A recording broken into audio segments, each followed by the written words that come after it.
It's a strange sight, Thanos, the Mad Titan, standing amidst the ruins of New York shoulder to shoulder with Captain America, Iron Man, and Thor, the purple-skinned conqueror-destroyer of worlds, master of the Infinity Gauntlet, has always been the ultimate villain. But not today.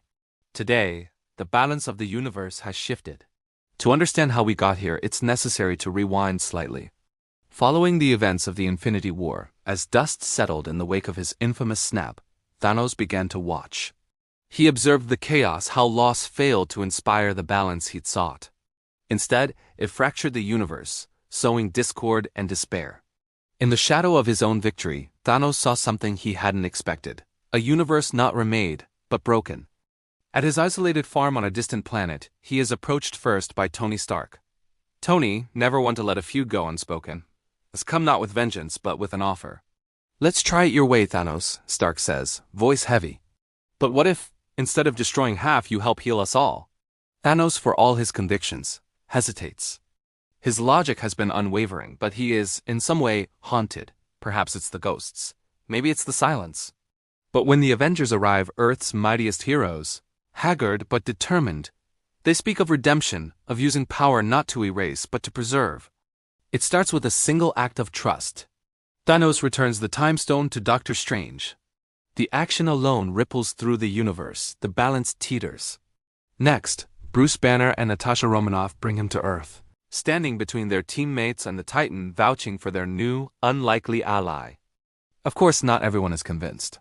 Steve Rogers keeps his shield raised a little higher when Thanos enters the room. Thor, whose losses remain raw, watches Thanos with a glare that could shatter steel.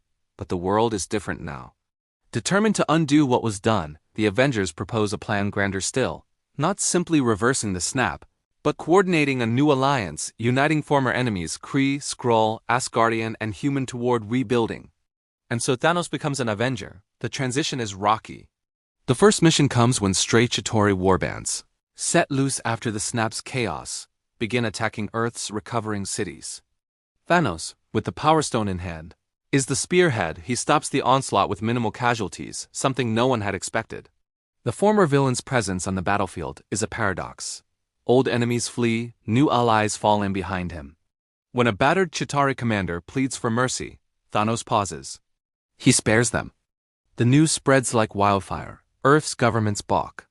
The United Nations convenes an emergency session. Television pundits rage and speculate. But survivors on the ground, those who see Thanos quell chaos with deliberate restraint, begin warming to the idea. Maybe power in the right hands can be tempered by wisdom. Still, not everything runs smoothly. Tony Stark's initial optimism fades when Thanos refuses to yield the Reality Stone. Some things must be safeguarded, Thanos insists. Lust ambition leads us here once more. Meanwhile, the remaining Black Order learns of Thanos' allegiance to the Avengers and attempts a revenge coup. The attack comes at Avengers compound. Ebony Maw and Proxima Midnight infiltrate, disabling security. Thanos, forced to confront the last vestiges of his own army, chooses publicly to protect his new allies. The battle is quick, brutal, decisive. With Thor and Captain Marvel at his side, Thanos subdues his old lieutenants without mercy, demonstrating to all who watch that his loyalties have shifted. But the greatest test is yet to come. Galactus arrives on the universe's edge, sensing weakness in a cosmos rebuilding itself. No longer content to feed in emptiness, the devourer of worlds sets his sights on Earth. This time, Thanos stands not as a destroyer, but as defender. He meets Galactus in orbit, armoring himself in Stark's custom-built tech, wielding the gauntlet, its stones no longer a weapon of annihilation, but of creation. With strategy drawn by Captain America, energy by Thor and Carol Danvers, and impossible cunning by Stark, the Avengers and their new recruit push Galactus back, sealing a cosmic breach and saving the planet. In the aftermath, the Avengers, fewer now but stronger, stand around the cracked remains of Stark's helmet. They look to Thanos, who for the first time sees in them not weakness, but resolve. It is not a perfect alliance. Some wounds never heal fully. Forgiveness remains a distant prospect. But in this new world, Thanos the Destroyer has become Thanos the Restorer, wielding power not for destruction but for hope. And so, across the stars, a new legend is told, not of the conqueror who erased half the universe, but of the Titan who restored it.